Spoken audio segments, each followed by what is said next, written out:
Alam mo ba na in astrology, pwede mong malaman kung meron tayong past life connection sa mga mahal natin sa buhay?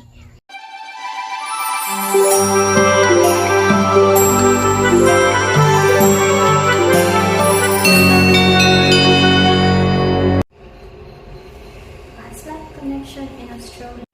But wait, if you're not into astrology and you don't understand astrology, just scroll up, okay? Kung fan na fan kayo ng K-drama, pansin nyo ba, very typical sa kanila ang past life connection because they strongly believe in reincarnation.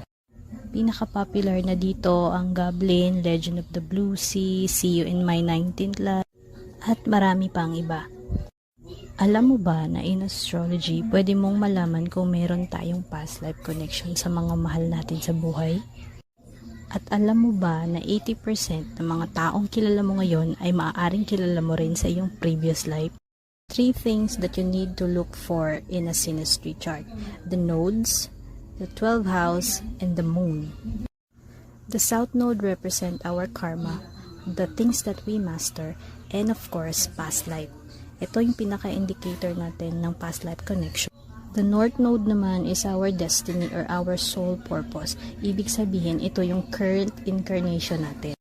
12th house is the house of anything that is hidden. Hindi naman talaga natin naaalala ang past life natin, kaya titignan natin ang 12th house. And of course, the moon, which represents our soul.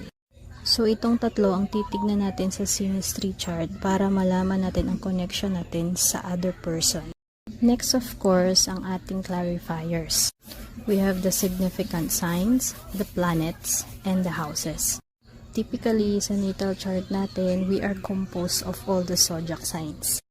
So, sa synastry, may mga zodiac signs na significant because it represents a character. For example, Cancer represents mother, Capricorn represents father. Yung ibang signs naman, it's because of the ruler. For example, ang Libra, ang ruling planet niya is Venus, the planet of love and money. Scorpio naman rules the 8th house, which is the death and rebirth. Planets naman also represents a character. For example, Jupiter could be a spouse, Sun could be a father or a child, Mercury could be your siblings or your neighbors, Venus could be your lover or partner, and so on and so forth. Houses naman in astrology represents the areas of our life, kung saan natin nai-experience ang mga bagay-bagay dito sa mundo. For example, the 5th house is the house of dating, 7th house is the house of marriage, and 8th house is the house of death and rebirth and shared finances, kaya siya tinawag na love houses. Other common houses is the 4th house, the house of family, home, stability. 3rd house is the house of siblings. 11th house is the house of friends. So, kung saan mang houses tatama ang south node natin, ang moon, at ang ibang clarifiers natin, yun yung magdidetermine ng ating past life connection sa taong nakasinistry sa atin.